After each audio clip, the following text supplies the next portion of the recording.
a lot of time spent at home as well. So when you talk about time management, that's a little bit of my time spent with family as well. Professional from Georgia Tech and started 10 years. And then before I moved on to corporate social responsibility. Unpack your background. And my older brother and I grew up in New York. So I am a transplant, have been in Atlanta for about 5.5 years. Joke around that we lived and, New York City tends to delay becoming an adult. And we bought a place in Brooklyn thinking, oh, we'll start a family here. It was a third-story walk-up. Not sure how that would have worked with strollers and Costco runs. So we moved to Atlanta. My hopper here. So we moved and did all the things that we didn't do. And then we had a pandemic baby who's part of me is excited and dreams of being an empty nester, but I know it's going to go so quickly. I feel like I'm in the thick of it. It just, yeah, like my time is not my own. So time management is something I've always been interested in, but it's taken a new meaning with two kids under 5 years old. Yeah, I'm excited to chat, and I love the different backgrounds that we all have. Well, I certainly appreciate your background, especially because you're doing something very unique with the space for women. So we'll get to that in a little bit too. Jenny Jensen, can you share with the audience your background, please? Of course. I am a Hapa. My father is Caucasian from the wonderfully cold state of Wisconsin, and my mother is Thai. I was born and raised overseas. My dad had a career with the State Department, and I didn't come to the U.S. to live until college. So sometimes I've felt like a stranger in my own country of passport sometimes, but you adapt like we all do, and you make the best of it. I've been in Atlanta now going on 6 years. I've unintentionally lived my adult life in the South, 15 years in North Carolina, and now Atlanta. Went to school in Wisconsin, which was an experience in itself, and decided I didn't want to be cold and kept moving south. So I've also been in nonprofits pretty much my whole career. And, you make do with a lot of different things, having, not having, looking for discounts, wearing multiple hats, taking on roles that you never thought you would be taking on. Like I learned accounting by pure accident at one of my jobs because we didn't have an accountant to pay the bills. So, it's always fun and never boring. Absolutely. You are the president and the janitor in a nonprofit. That's what I say. So let me start with this first question right off the bat around time management. And that is, what do you struggle with the most when it comes to time management? I'm going to start with Angela. Getting sidetracked. So I might have a plan in place. My biggest challenge is keeping my time sacred for what I had planned for. It's when you get pulled left and right, sometimes you just kind of forgo what you have planned, and then you get pulled, and it's kind of hard to say no. I think having that sacred time that you do put aside is probably pretty important. But that's my biggest challenge, being able to have that sacred time and that white space time to do what I need to do. What would you consider like something sacred that you can't, like you don't want to move? Like, what is that? My personal devotion time it really helps me to reflect on where I'm at, what I want to achieve, and what I want to continue to do and not do, and how I can plan forward, how I want to be better. So my devotion time for sure. That's amazing. Well, and that's very helpful because you need something to center and ground, right? Eileen, what about you? What do you struggle with the most?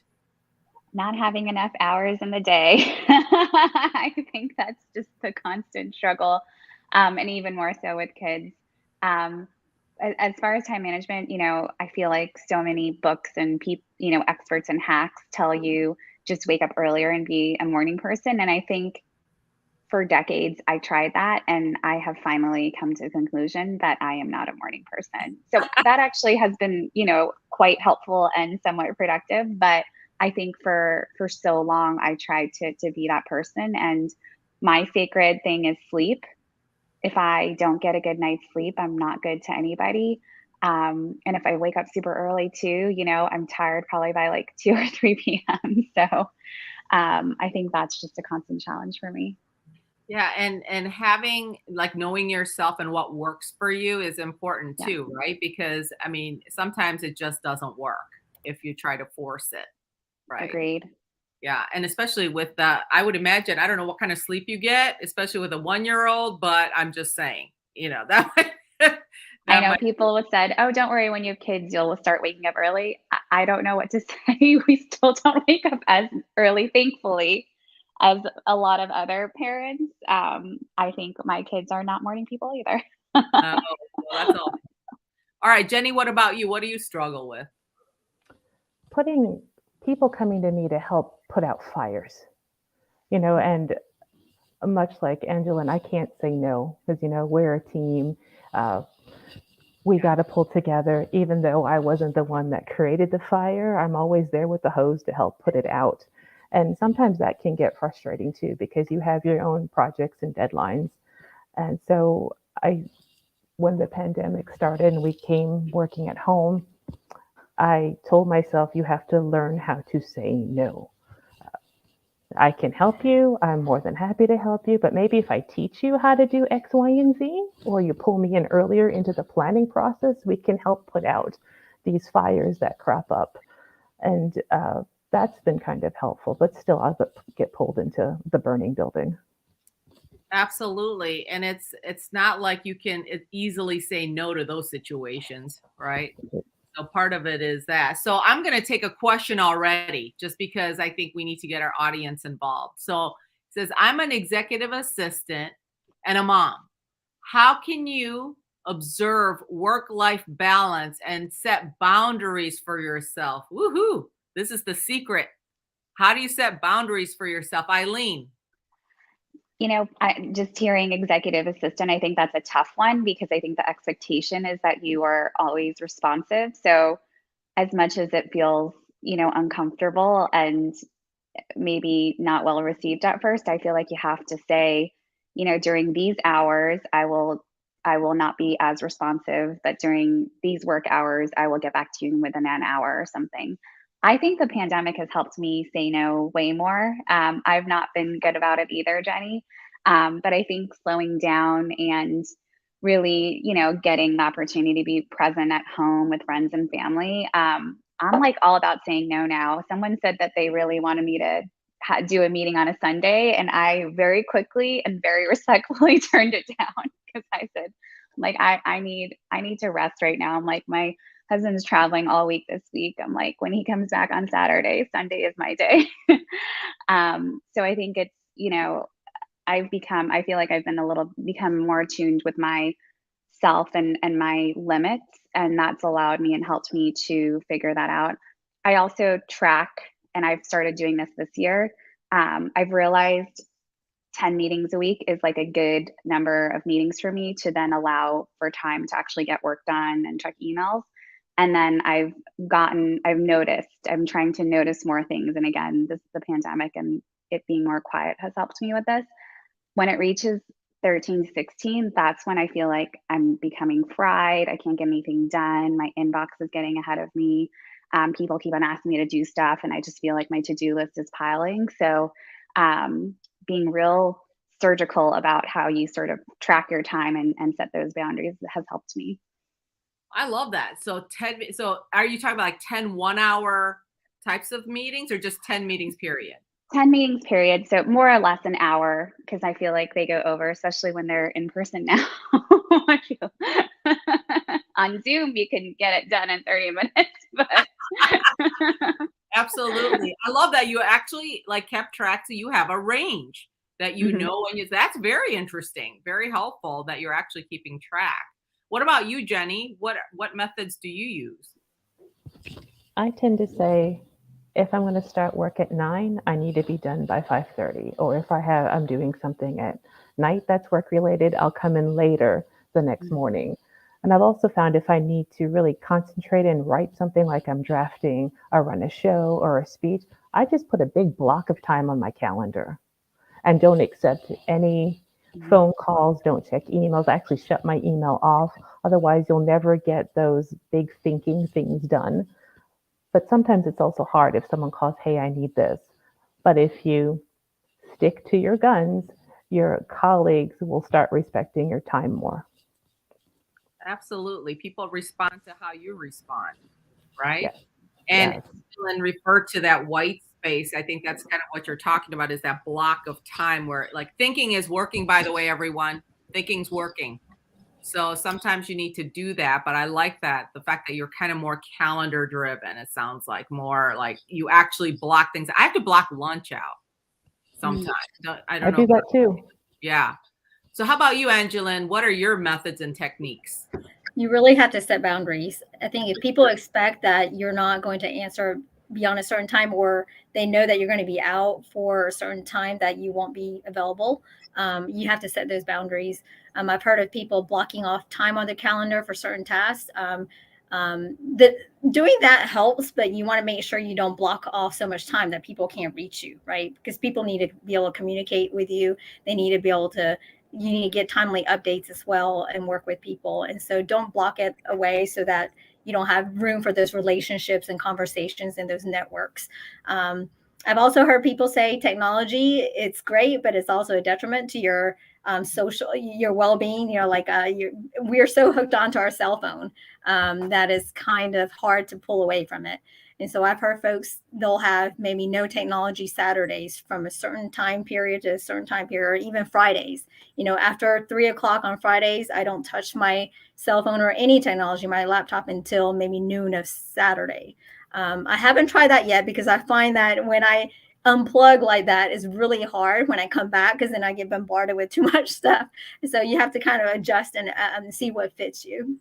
Yeah. Well, and also it depends on the industry you're in too. Like when I worked at, insurance company, you can't really turn that off, in certain times, because customers don't care, when they have an accident, they have an accident, right? So you have to make sure you're there. But so let me ask a question about what a typical day looks like. So Jenny, for you, what does a typical day look like? Oh, it's changed so much. In person, it could have been anything from get into the office, meet with volunteers, start your planning meetings. Now we do it all virtually, which takes a little less time, but we're getting ready to go back in person next week. So all that's going to change too. And my day is never the same, which is the fun part of what I do.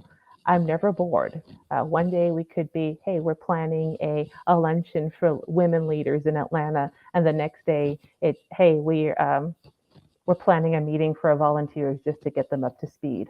So you never know. Or we're going to go and have a table at a health fair down in DeKalb. So it's never boring, which is one of the things I like about it. So Yeah. that's my typical day. Or you get a call about being on a panel, like for time Exactly. management, as an example. Exactly. Exactly. Yes. What does your typical day look like, Eileen? Mine's pretty boring and the same every day. We have a wonderful nanny. She's in her mid-20s, so she's supposed to come at 8:30, but she generally doesn't. She's late. One of the pitfalls, but otherwise a wonderful caretaker. So I usually wake up with the kids, make sure the baby is changed and fed, and once our nanny comes, walk the dog. And during the morning, it's like clear the dishwasher, make the coffee. I try to do a smoothie with like protein powders and some healthy stuff to get into my body. And then, depending on how all of that hashes out, 9:30, get to the computer. I used to go to our space. It's a women's club and community for professional women 5 days a week. And the pandemic hit, we shut down and have still, are working our way to rebounding. But it's also allowed me not to go every day, which is nice. So I'll go in about twice a week now. And depending on, in-person meetings, I'll go. When I mentioned my, 10 meeting sweet spot, one of the time management tips I've been told was like, pick certain days. So the same days, like Tuesdays and Thursdays are your meeting days every week. And that never worked for me because of, I think what Jenny mentioned, stuff would come up and I'd meet new people, potential partners, members. I'd want it to be a little bit more flexible. But the 10 meetings has also helped me say, okay, I try to fill up 2 or 3 days of the week with meetings and then protect. Today, someone asked me to do a meeting. They said it's really important. And I said, I'm sorry, I can't. I don't have any meetings today. I'm protecting that time so I could get focused work done. And then I also try to work out. I started going to this infrared sauna place, and I don't know if I believe the benefits, but it's the best way to get out of the house, away from the kids. You can't bring your phone into it, and you just have to sit there. It's not that comfortable, so I wish it were more relaxing, but I did that today. And I just have to completely unplug and just sit there with my thoughts and try to take deep breaths. And I've realized that that's a great forcing function to have. So I try to do that once a week. But for me, I got to run home 5:30, relieve the nanny, get dinner, and then bedtime 8 until 8:30, usually at night. Yeah. And then also, again, get on a podcast. Right. And then jump on the podcast. And get to bed. That's what I'm talking about, Angela, and how about you? What's your typical day? So I'd like to wake up early to have my son, to kind of greet my son before he goes off to school. So we'll have breakfast. We might not always have it together, but I'll make sure while he's eating, I'm kind of sitting there with him, chatting a little bit, get him off to a good start, even though he's a teenager now, but that's kind of our time together. And then after that, I'll try to do some morning devotions and then get the day started. With the pandemic, it's been nice because I save 2 hours of drive time. I have more time to do that in the morning. So that's nice to do that before work. Yeah. And then throughout the day, I'm kind of like Jenny. I get to do a lot of different things, sometimes at nonprofit organization sites and meeting with them. Sometimes I'm in the community, sometimes at the work office, sometimes I'm working from home. So it really depends on my tasks and the programs that I'm starting or piloting on what my day looks like for work. And then when I come home, I'll start dinner. But then, usually at night, my son is doing his homework. He's a teenager now, so I don't have to do much schoolwork with him. And so that's my time to start the Chinese dramas, the K-dramas, and binge watch on some of that. That's kind of like my winding down time. Well, the fact that you have, you can insert that. All right, let me take another rotation of different industries. You manage your time are ready to come back in person.